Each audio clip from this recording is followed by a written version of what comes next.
Greetings, everyone. Pete Pardo here from SoT Tranquility. Welcome to another episode of the show here. We've got a very, very special guest appearing with us here on the Zoom. We're helping promote our little SoT Tranquility Festival that's happening October 1st at the Chance. None other than legendary guitarist and vocalist Pat Travers himself, who will be playing at the Chance in a very short period of time. Welcome, Pat. How are you? Great to see you, Peter. I'm doing just fine. Thank you. Awesome, awesome. We're looking forward to your performance and everybody else on the fest. You know, we've got Vanilla Fudge, we've got Yeah, Nectar, we've got Andy Powell from Wishbone Ash is going to be in the house. I mean, it's going to be a that lot of fun. I'm looking forward to seeing Andy Powell. Yeah, Yeah. Now, do you know Andy at all? I'm not sure, but of course, uh, I lived in England for a while, and of course that's where they originated. Oh, yeah. I did a show with them in Germany once, and but I think they had some Swedish guys playing in the band. I'm not sure. Yeah, do you remember how long ago it was? Oh, it was 15, 20 years ago. Okay, Yeah, because he had one or two guys, I think, from Finland playing with but him. they were great. They Oh, sounded awesome. they're Yeah, they're really good. They're really good. So yeah, before we went on camera, Pat and I were talking about the last time that I saw Pat, and Pat played fairly regularly at a like an event held here in Orange County called Brian's Backyard Barbecue Summer Bash. And Brian Remley was the owner of a very, very cool barbecue restaurant and a huge music fan. And Pat would at least once a year would play at the restaurant. yeah, Fans would play there quite a bit. Johnny Winter played there. yeah, Cactus played there, Vanilla Fudge. I mean, everybody played there. But Brian also had in the summertime a whole day festival in his backyard. And Pat, you played there quite a few times. yeah, yeah. I remember, and then it kind of got bigger after that. But Yeah. yeah. And I think you would never go on before like 1 o'clock in the morning. I hope not. I hope we went on before 1 a.m., but there I you don't know. go. It always seemed pretty late to me. It brought back memories of Yeah. the 80s when you'd go to like a club or something and bands would still be playing at like, 2 a.m. or whatnot. But they were, Oh, wait. I remember L'Amour's yeah, in Brooklyn, and they had another location too. yeah. And they didn't even open till 2 a.m. Right. Yeah. There's a I lot of went late nights. I played one of those, and I went on at 4 o'clock in the morning. Yeah, It's crazy. crazy. Yeah. That's crazy. Yeah. So this will be your first time playing the Chance. It's been a few years, right? If I'm correct, the Yes, last time. yes. 5 years. It's been a maybe? while, Yeah, it's at been a while. least. Yeah. Yeah. So we're looking forward to it. So Pat's got a brand new album out. I want to talk about that because you Thank playing you. some live dates, right? And The Art of Time Travel is the album here. It's on. Good looking cover. See that? Yeah, that's Yeah, Pat. And then we gotta show the nice picture of Pat there. Right? There we yeah. go. Pat, you want to The talk a little bit about the band you're playing with nowadays? the cover photo, the artwork is a photo from 1976, and the inside photo is from 1921 or 2021. Sorry. For 1921, Yeah, 2021. yeah. So yeah, this is a great album. It's probably the strongest collection of songs that I wrote for one album, but I had the advantage of the pandemic. Unfortunately, well, it coincided. I did the deal with Cleopatra at the beginning of 2020. And then the pandemic happened, and we lost all our shows. We were out of work for a year and a half. So I just focused all my attention and decided to make an old school album. Originally I only wanted 8 songs on it, but Cleopatra said, no way, you gotta have 10. And because also in when you're pressing vinyl, you can't go over 20 minutes aside. Otherwise, it starts to deteriorate, especially in the end of the last songs on the album. I actually haven't had a chance to hear the vinyl. I don't even have a copy myself. I don't even, oh no, I do have a CD, but that's it. Yeah. Other than that, it's all on my laptop, you know. So is the title of the album, The Art of Time Travel, is that kind of meaningful? Like we're kind of going back in time to recapture some of those 70s sounds? Is that kind of what you were getting at? No, actually, it's more about anxiety, Okay. which we all, by the zillions, suffer from. And I suffered, as a whole lot of people do, my whole life. And it prevented me from enjoying a lot of things, you know, because you're never happy. You're always anxious about, I don't know. Anyway, you know, I found that I was thinking about stuff that may or may not happen in the future, not just to myself, but to loved ones and things like that, these fantasies. And then going back and thinking of some bonehead play I did 20 years ago and start beating myself up on that. But what's the point? You know, there is no point.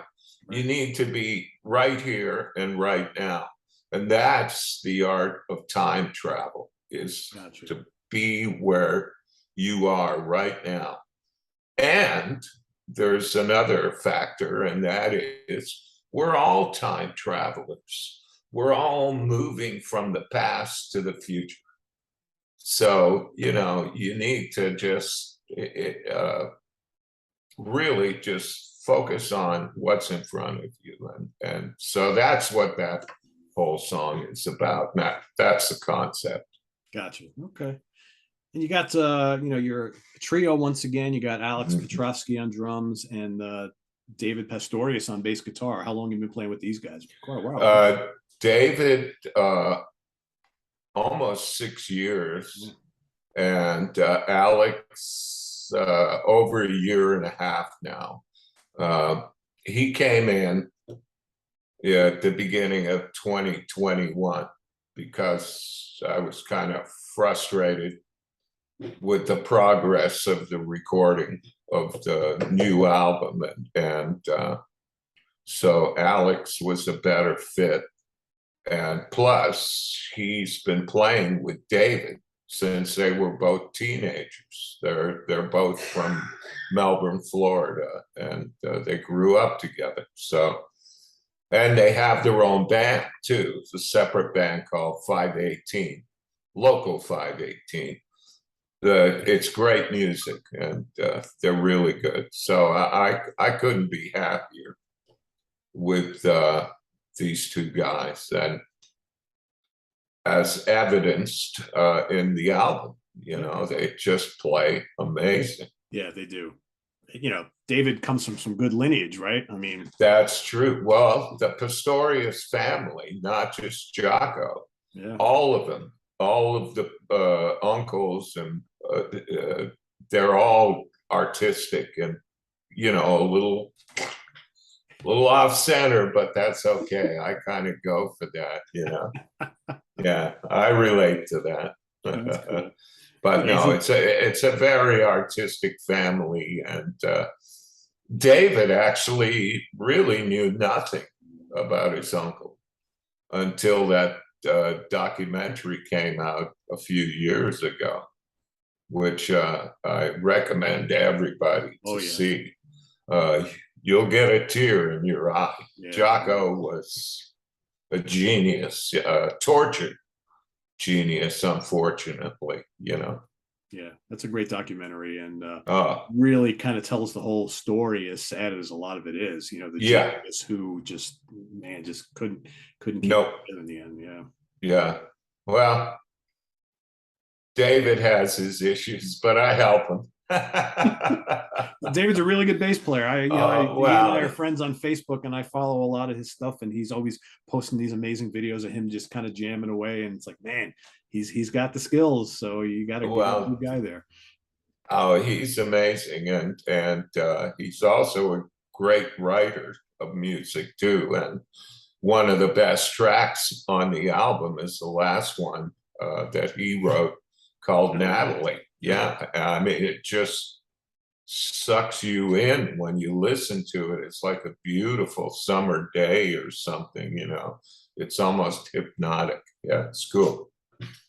So the new album like captures the reason why I brought up the my interpretation of the title of the album as kind of like Well, it was part of that. That's why I had the two photographs, you know, sure to show that I haven't really changed a whole lot in 50 years. You yeah know, I'm still pretty much the same yeah there's a little bit of looking, everything here. I mean, thinking. yeah I'm more confident in my abilities and my writing and my just, and I've managed to overcome a lot of the anxiety through different things. Nothing complicated, but you know, uh, that was something I focused on back in 2016.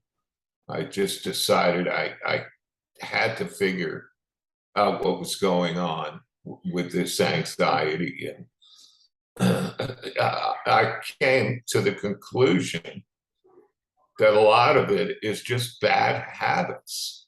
You create these go-to kind of scenarios in your mind, or you indulge, like I said, uh, worrying about a loved one or yourself in something that's probably never going to happen, but you still kind of get anxious about it, and it's just dumb, you know. Along with like things like road rage, which is like so stupid. I even wrote a song about that called "Move On," you know, and so yeah, it's a great record. I think I managed to uh, encapsulate a lot of what people feel going through their daily lives, you know. yeah well what's always been great about your music all throughout the last all these decades is that the music of Pat Travers never really sat in one place, right? Here you have Pat Travers, the guitar hero, Pat Travers playing blues, playing hard rock, doing a little bits of reggae, doing some ballads, doing some funk. I mean, your music. Yeah, I remember for a while there, like in the late '70s, early '80s, you would read in magazines, Pat Travers, one of the great hard rock and metal guitar players. It's like yeah. Pat Travers was never heavy metal, right? Never. So No, it's yeah. no. Eddie Trunk he has me on his show, but he doesn't think I'm heavy metal. So No, no, you never were. no, no. And I remember back about 78, 79, Nugent was huge, and sort of being encouraged by my management and record company. Why don't you just, you know, get to the one thing and just do that thing like Ted does? But I couldn't. I was into like Bob Marley, and I wanted to play keyboards, and I just couldn't. Yeah, I couldn't do it. And this album, I just decided to please myself and not worry. And that's what I used to do, and it worked. As soon as you start to try to anticipate what people may or may not like, uh, you know, you're screwing up. Yeah. Yeah, I hear you. I mean, some of my favorite songs on the album, I think "Move On" is terrific. "No Worries at Yeah. All" is great. Thank you. One of my Yeah. favorites. I really enjoy the whole thing. Yeah. Ronnie is very touching. How well did you know Ronnie Montrose? Pretty good. I was pretty big fan of Ronnie's. Of course, when he had the first Montrose album out, I thought that was kind of a great response from America or the Bay Area to Led Zeppelin. In a way, you know, it had that 4-piece or 3-piece and the great screaming vocalist. But I saw him play for the first time live with Edgar Winter, and he just smoked. He just looked so badass. He had that black Les Paul, and he just stood there with his eyes beaming out, you know. And it was odd. Really taught me a lot at that point because I was just the lead guitar player at that time. So it really taught me a lot about how to stand. You know, when it's your turn to play, jump out, get in the audience's face, you know. So I learned a lot from him in that regard. And we actually did a show together outside Reno, Nevada. He had that band Gamma. He had Steve Smith on drums. And we went on after him. And apparently he was really pissed. He's going, who the F is this guy? I don't know. Why am I going on before this guy, right? So we didn't actually meet that day, but I was aware that there was some tension. Then a number of years later, I'm living in Orlando, where I'm at now, and he was playing at a venue.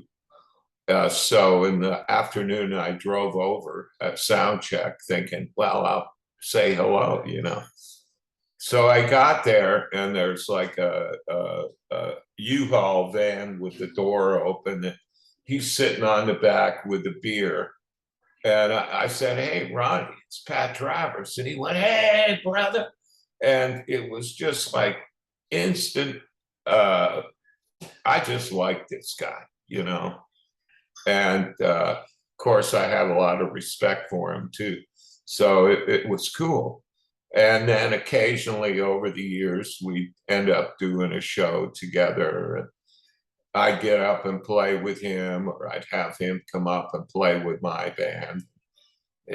We just had this great connection, and then we talk on the phone. Yeah, I really liked Ronnie Montrose a lot, and I miss him. Yeah, we all do. Yeah. Another, just kind of like the Jocko story, another, you know, great talent that just did not have a happy ending. Well, and the thing is, it was a total surprise to me because he always, you know, he had the cancer thing, and that was a problem, but he got over it. Yeah. But he had issues with being a perfectionist, and I understand that. You know, he never felt like he did his best, and I know that feeling. You know, and but I didn't. He always seemed so confident and, you know, smart and assertive, and so it was a surprise to learn that he had anxiety and depression, you know, maybe brought on by some other things, but, you know, he just made a mistake. That was that, you know. Yeah. So on our channel, we talk a lot about like some of the great lineups in rock and roll history. Mm-hmm. And one of the lineups that comes up a lot when we talk about that is the lineup that did this album. that was a great band, right? I mean, that was one of the great bands of all time, Pat. Yeah, it was kind of like a Ferrari 12-cylinder engine, though. Didn't always work all the time. When it worked, it was freaking awesome. Really, it kind of sucks that some of the greatest stuff we played was never recorded and never videoed, and even Pat Thrall, as cool as the stuff he played on our records, the stuff he played live or even just in the studio when we weren't recording was just, he was my favorite, and we got along too, like really good. We were good buddies. We still are. Yeah. That's good. And of course, Tommy with all his flair, and Mars, who was so unique. Yeah. And inspired a lot of bass players. Number one, Geddy Lee. Geddy Lee would stand out. We did our first US tour opening for Rush in 1978.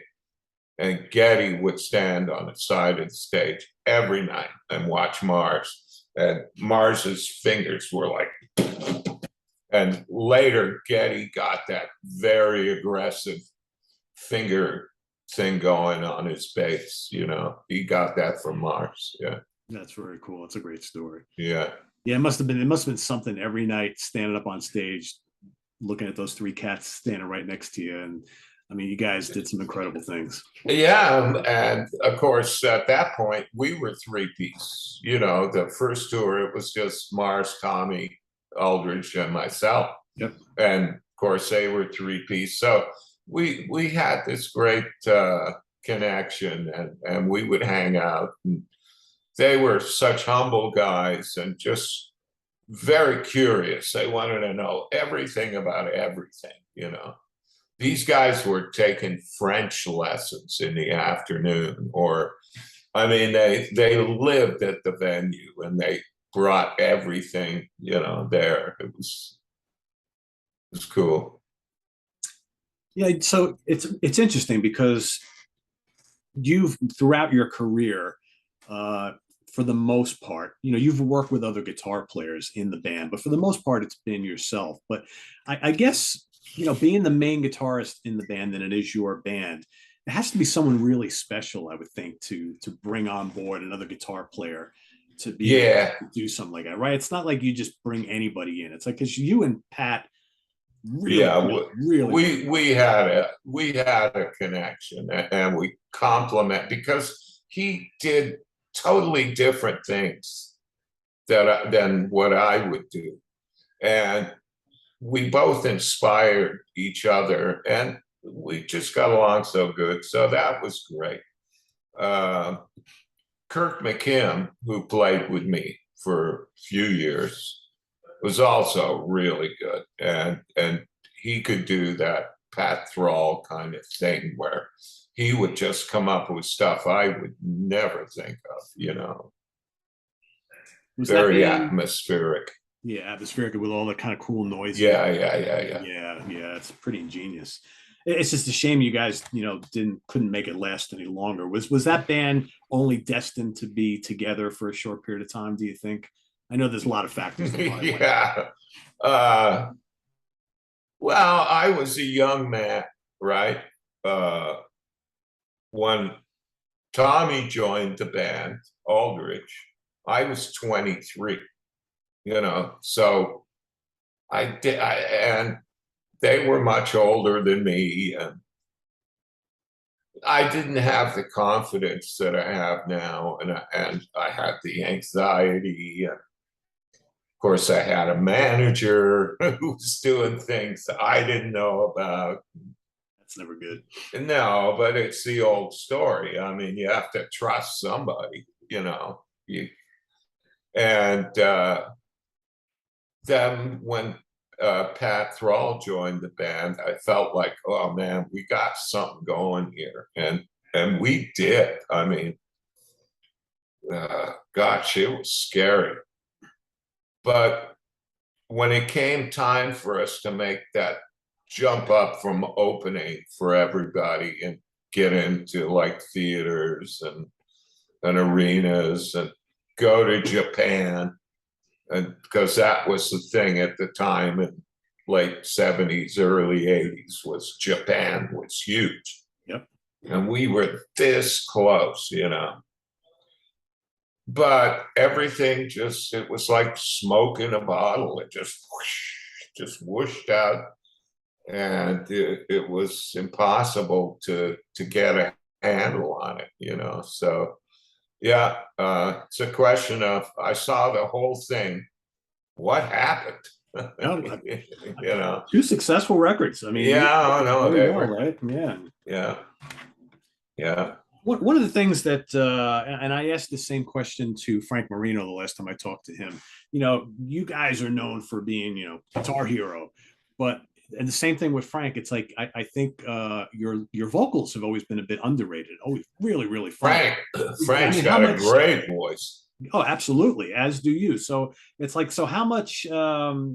Again, is it ever frustrating for you? You hear about your guitar skills all the time, but I'm sure you take pride in your vocals as well, right? I get a lot more compliments in the last few years, and live I'm pretty good. Of course I've been doing karate for 18 years, so I have a lot more ability to pump the air up to my windpipe, and so I think I'm a more confident, better singer. I was never the singer in the band until I went to England and got a record deal. I became the singer, and I was always, I wasn't super confident about that, and it's taken me a long time to be able to hear my voice as an instrument and a thing in the mix, and not go, ugh, although that still happens too. Yeah. I go, in retrospect, I think probably the title of your Can Do album is probably yourself saying, I can do this. I can get through this, right? Yeah. Trying to be positive. You have to do it, Pat. You got to do it. And that was for the new album. I wanted everything to be super positive. And the only song that isn't is Breaking Up and Lockdown, but even it ends on an optimistic note. So, yeah. So before we talk about like putting together a set list for live dates now, and specifically coming up in a week and a half at the Chance, I wanted to touch on an album you put out a couple of years ago that was a real departure for you and a lot of fun, and get your thoughts on it. The Swing album. Yeah. This is a blast. How much fun did you have doing this? It was fun, but it was work. I had to. I knew it was my idea to do this, and it was a little more work than I thought. I was used to kind of the chord changes in blues and rock and roll. In swing, they're slightly different, but once you understand them, they pretty much repeat the same thing over and over like other music. It's just, it's a little more complex. But I was happy with it ultimately, and of course, working with the horns, I just loved it. So that's why I brought them back for 2 songs on the new album. So, yeah. Yeah, it's a lot of fun, and you can tell that you had fun making it. I was honestly, I was a little skeptical, right? Yeah. And then I was like, wow, this is actually really good, because I love jazz and I love swing, and it's like, and you meshed really well with them. So I would urge anybody watching this episode, if you haven't listened to Swing from go ahead. It kicks ass. It's really good. It sounds good. The horns are great. What I did was I took the tenor sax lines and played those on the guitar, because they're pretty much in the same register, a tenor sax and a and a guitar can play together really well. So Cool. So let's fast forward a little over a week. So October 1st, you'll be yeah, among a handful of bands playing at SoT Tranquility Fall Fest. yeah. What can we expect from the Pat Travers set list? Obviously, you're going to have to pull out stuff from this and this, right? Yeah. You can't play any gig without playing that stuff, but you're going to mix in a handful of new tracks. Oh, absolutely. We we get to rehearse, which is unusual for a lot of bands. So we've been rehearsing, refreshing some of the new tunes, and we'll definitely play at least three. You know, I'd like to do more, but I understand people want to hear the older stuff too. So we'll do a good mix of all of it. Yeah. Okay, and you're pretty friendly with some of the other bands, right? I know you and Oh, Fudge, you guys Carmine. are together quite a bit. Carmine is like my older brother, Oh, and that's awesome. I'm I'm actually looking. talking to Carmine in less than 2 hours, so Oh, yeah. all right. Well, tell him I said hey, and I will. I I will. love him to death. Yeah, he's awesome. I'm looking forward to seeing him, and Mark is going to be there too, right? Yep. I love Mark. He's just because I'm a keyboard guy. I really am. You know, I play guitar, but I'm a keyboard guy. And I just love Mark, and I love his vocals and his whole thing. When I was 13, I was huge fan of Vanilla Fudge, you know, A lot of bands. 13, 14. Yeah. Yeah. They And were, I don't think they get enough credit for being the influential band that they were back in like the mid late 60s. it's true. I mean, Deep uh, Purple, yes. I mean, all these bands. yeah. Oh, they got so much from those guys. Yeah. Yeah, big time. Yeah. Whenever you play shows with the Fudge, you guys ever jam with each other on stage at all? No, not really. I just like to watch them and listen to them. Yeah. So I don't want to get up there and mess anything up. Yeah. I hear you.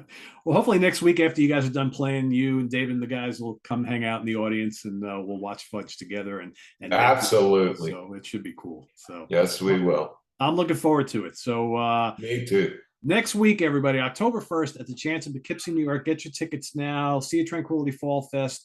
Pat Travers Band, Vanilla Fudge, Nectar, Sonus Umbra, Epic Tantrum. We've got a Q&A with myself and Andy Powell, the great founding member of Wishbone Ash. We got Chris Caffrey from Trans-Siberian Orchestra and Sabotage also in the house. Holy moly. Absolutely, yep. And then in the afternoon, we're going to be doing live on stage in front of the audience. We're going to recreate some of the talk shows we do here on the channel. We've got In the Prague Seat, Hudson Valley Squares. Martin Popoff is in the house. Martin and I are going to do our show live on stage as well. So lots happening on October 1st. We hope to see you all there. Wow. And I want to thank Pat Travers for his time today. And we're all looking forward to seeing you next week and hanging out with you. And it's going to be a lot of fun. Thank you, Peter. Cheers. Cheers. And everybody, if you haven't gotten it, The Art of Time Travel is out now. Go pick it up on Cleopatra Records. This is a good one. There you go. It definitely is. Lots of Pat guitar on here. It's a good rocking album. So check it out. And are you gonna have merch for sale at the yes. next week? Yeah. Cool. All right. Albums and CDs. Yeah. Cool. Awesome. Buy one of each. Everything. And a shirt while you're at it too, right? And a t-shirt too. There you go. There you go. So we hope to see you all next week. Thanks for watching, everybody. Visit us on the web at www.seatranquility.org. We're on Facebook. We're on YouTube. All together, all the damn time. Thanks a bunch to Pat Travers. We will see him next week at the Chance. I'm Pete Pardo. Have a good night, everybody. See you soon. Bye-bye.